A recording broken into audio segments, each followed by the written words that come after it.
महराव गांव में स्वामी अड़गड़ानंद जी के कृपा पात्र स्वामी अड़गड़ानंद पब्लिक स्कूल के प्रबंधक जी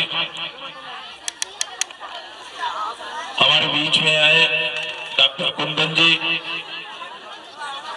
नगर पंचायत के वरिष्ठ सभासद राजकुमार गुप्ता जी, इस गांव के प्रधान जी, बीटीसी महोदय,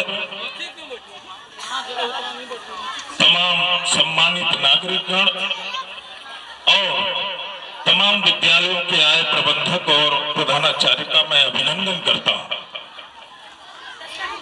और इस क्षेत्र के गौरव हम सबके गार्जियन, जिनको हम वृक्ष बंधु के नाम से जानते हैं, परम आदरणीय परशुराम सिंह जी का हम वंदन करते हैं, नमन करते हैं। ये हमारे गार्जियन है साहब, इस क्षेत्र के गौरव है।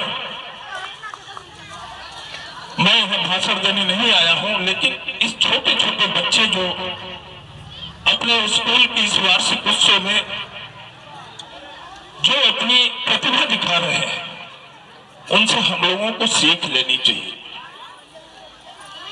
ये छोटे बच्चे के साथ अभी शादी हुई है, आप कल्पना करो कि अगर ये बेटियां नहीं होती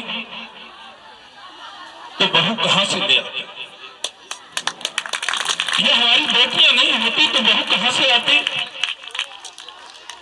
और माननीय परशुराम जी, आजकल बेटी बचाओ अभियान चल रहा है। बेटी बचाओ बेटी पढ़ाओ अभियान में हर कोई मैं देखता हूं तो वो बोलता है कि बेटी नहीं होगी तो बहू कहां से लाओगे, बेटी नहीं होगी तो रोटी कहां से खाओगे, बेटी नहीं होगी तो आप किसको माँ कहोगे, किसको काकी कहोगे, किसको दादी कहोगे।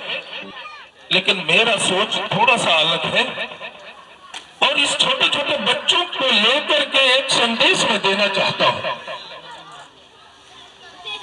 आप कल्पना करो कि महाभारत में आपने पढ़ा है कि अर्जुन अपनी पत्नी से चक्रव्यूह का फाटक तोड़ने का पूरा वृतांत जब सोते समय बता रहे थे तो उनकी पत्नी के गर्भ में अभिमन्यु पल रहा था, उनके पेट में छोटा सा वो नन्हा बालक जो अर्जुन बता रहे थे, उनकी पत्नी सुन रही थी तो वो बच्चा भी सुन रहा था, पेट में अपनी माँ की गर्भ में सुन रहा था। और आप जानते हैं किताबों में पढ़ाया जाता है कि 8वां फाटक का वृतांत नहीं हो पाया और अभिमन्यु की माँ सो गई, इसलिए अभिमन्यु पेट में गर्भ में छोटी सी नन्ही सी बच्ची जन्म ली है। और सोते समय अगर कोई पिता कहे कि ये तो बच्ची है, इसकी हत्या हो जानी चाहिए, इसको गिरवा देना चाहिए। और आप कल्पना करो कि वो छोटी सी नन्ही सी जान अपनी माँ के गर्भ में अपने पिता की यह बात अगर सुनती है तो वो चित्कार करके क्या बोलेगी? कहेगी पापा मुझे मत मारो, मेरी कौन सी गलती है? मम्मी मुझे क्यों मार रही हो? मुझे तुम्हारा चेहरा देखना है, मुझे मम्मी का चेहरा देखना है। मैंने तो सूरज भी नहीं देखा है मम्मी, पापा मैंने तो दिन का उजाला भी नहीं देखा है, मुझे क्यों मार रहे हो? मुझे अपनी छोटी सी बहना का चेहरा देखना है, अपने भैया को देखना है। मत करना मेरी शादी, लेकिन मुझे धरातल पे आ जाने दो मम्मी, पापा मुझे मत मारो। वो चित्कार करके बोलती है। आप कल्पना करो कि अगर आपकी बेटी नहीं होगी, आप देखते होंगे कि अगर बाहर से कहीं आते हैं तो बच्चा आपका कहीं न कहीं क्रिकेट खेलने के लिए चला गया होता है या बाजार घूमता है, लेकिन वो बेटी आपकी दौड़ करके आपको एक गिलास पानी ला करके आपके हवाले करती है और कहती है पापा क्या चाहिए। ये बेटियां हैं साहब, इनको बचाइए, इनको पढ़ाइए, इनको आगे बढ़ाइए, इन्हीं में हमारा भविष्य है। मैं तो विद्यालय के परिवार का हर सदस्य को मैं चाहता हूं कि पहले आप तलाशते हैं, उसके बाद बच्चों को तराशते हैं। इन्हीं बच्चों में से, ये छोटे छोटे जो बच्चे हैं, इन्हीं में से कोई IAS होगा, कोई PCS होगा, कोई चंद्रशेखर आजाद बनेगा, कोई सरदार भगत सिंह बनेगा। मैं आपको बताऊं, आज मैं रात भर का जगह हूं। एक रिश्तेदार का एक्सीडेंट हुआ, रात भर ट्रामा सेंटर में रहा, सुबह आया हूं, आंख से पानी भी चल रही। जब सरदार सिंह, जब इस देश को आजाद कराने के लिए सारे मतवाले, आप जैसे नौजवान साथी, जब इस देश को आजाद कराने के लिए अंग्रेजों से लड़ रहे थे, तो अंग्रेज उस समय अपने देश के मतवालों को हाथों में हथकड़ी, पांव में बेड़ी डाल करके काल कोठरी में डाल दिया करते थे। जब सरदार भगत सिंह को फांसी की सजा सुनाई गई,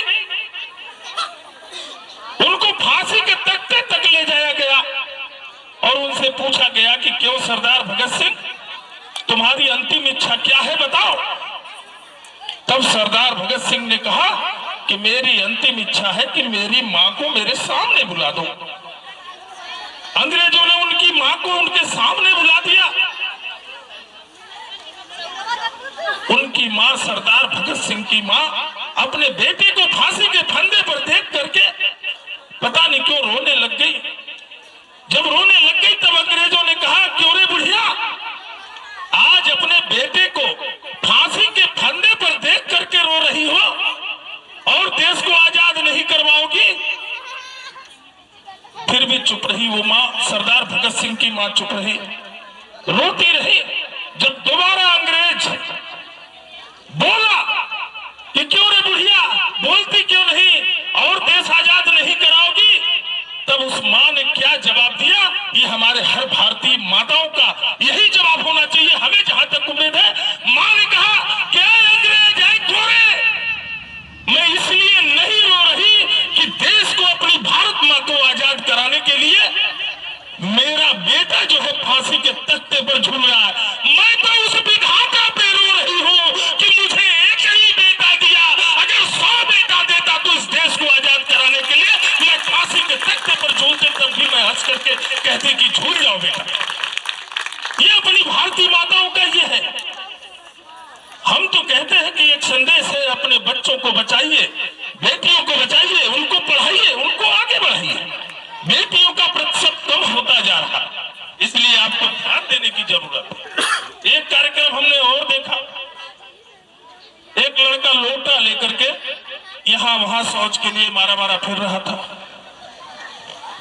मैं आपको सच्ची बात बता रहा हूं, कैसे समझ पड़ा हो। हमारे देश के यशस्वी प्रधानमंत्री ने ऐसे ही नहीं स्वच्छ भारत मिशन का अभियान चलाया,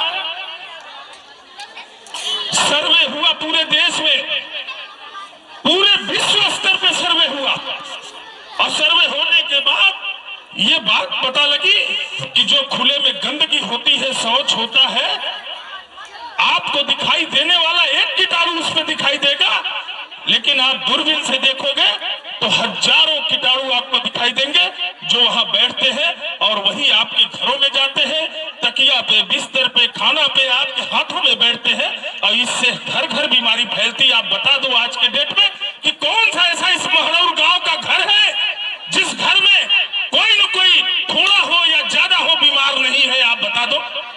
इसलिए आप अगल बगल सफाई रखो, स्वच्छ रखो। आप ऐसा नहीं है कि आपके बगल में कोई गंदगी कर रहा है तो उसी के घर में बीमारी होगी, ऐसा कुछ नहीं है, वह बीमारी आपके भी घर में होगी। इसलिए आज संकल्प आप ले लो कि न हम गंदगी करेंगे और न गंदगी करने देंगे। हम पूरे भारत को, जो हमारे देश के यशस्वी प्रधानमंत्री ने ये घोषणा किया है, आकर के बनारस में गंगा घाट के किनारे स्वयं झाड़ू लगा करके उन्होंने संदेश दिया, तो इसको हमें और आपको पालन करना है। इसके बाद भी अगर कोई नहीं मानता है तो बच्चों क्या करोगे? आपसे पूछ रहा हूं, गंदगी करोगे? नहीं ना? जोर से बोलो, आप लोग गंदगी करोगे? और अगर तुम्हारे मोहल्ले का कोई भी व्यक्ति झाड़ झंखाड़ में बैठेगा लोटा लेके, तो चिढ़ाओगे कि नहीं? चिढ़ाना शुरू कर दो, मत बैठने दो बाहर किसी को। कह दीजिए कि इतना रुपया खर्च करते हैं, अब बहू ले आए हैं, अब बहू जाएगी सिवान में शौच करने। इसलिए अपने हर घर में शौचालय होना चाहिए, चाहे सरकार पैसा दे या न दे। आप इतना खर्च करते हैं, अपने घर में शौचालय बनवाइए। क्यों जाते हो बाहर? बाहर कोई कीड़ा डस ले, कोई दुर्घटना हो जाए, कोई बात हो जाए, आपकी इज्जत आपके घर में होनी चाहिए। इसलिए शौचालय हर घर में बनना चाहिए, आप लोगों को बनाना चाहिए। मैं बहुत ज्यादा कुछ कह नहीं सकता। बच्चों का कार्यक्रम बहुत ही अच्छा लगा। मैं आपके बच्चों को 2000 रुपया मिठाई खाने के लिए मैं अपनी तरफ से दे रहा हूँ। जय हिंद, जय भारत।